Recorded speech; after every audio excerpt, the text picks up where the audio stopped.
Bonjour, je vais vous faire une présentation de la machine électronique. Je vais commencer par ce qui caractérise la machine électronique, c'est-à-dire son écran digital. Donc pour voir ce qui s'affiche dessus, je la mets sous tension par le biais de cet interrupteur en bas à droite. Donc quand je l'allume, il m'affiche mon point et on constate qu'on a des petits boutons autour. Un bouton qui sert à régler la longueur du point, un bouton qui sert à régler la largeur du point.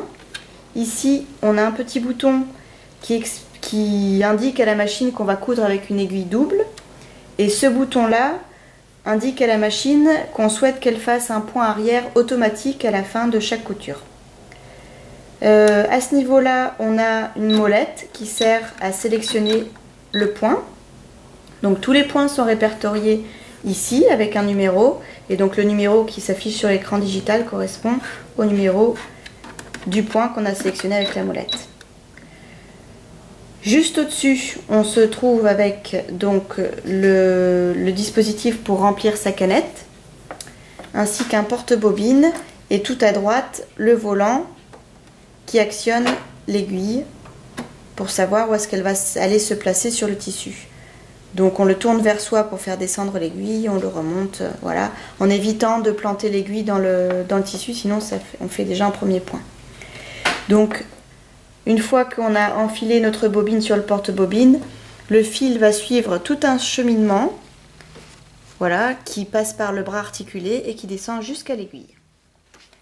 On a donc notre aiguille qui est ici, et on constate que son chat est inversé, c'est-à-dire qu'il est vers le bas. C'est par ici que son fil donc va passer. Et sur ma machine, moi j'ai un enfil d'aiguille qui se sectionne grâce à ce levier qui est là à gauche. Juste en dessous de l'aiguille, donc on a ici le pied presseur. Il y en a plusieurs sortes qui correspondent à différents points, qui sont plus ou moins pratiques selon ce qu'on fait. Juste en dessous, on a des griffes d'entraînement qui servent à faire avancer le tissu pendant qu'on coud. Elles peuvent être abaissées grâce à un petit bouton qu'on a derrière la machine qui se déplace de droite à gauche. À ce niveau-là, donc on voit par transparence la canette qui se trouve sous ce petit couvercle en plastique. Voilà, et chez moi, elle est donc horizontale. On descend le pied grâce à ce levier que l'on trouve ici à droite. Hop, et à la fin de la couture, je remonte mon levier toujours. À gauche de la machine, on trouve un coupe-fil.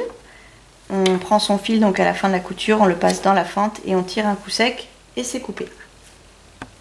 Cette molette sert à régler la tension des fils. Ici, on a un bouton qui sert à régler la vitesse à laquelle on coud. Si je le place tout à gauche, j'ai pour appuyer à fond sur la pédale, je couds tout doucement.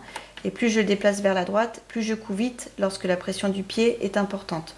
C'est très utile quand on commence à coudre parce qu'on a du mal à doser la pression de notre pied sur la pédale.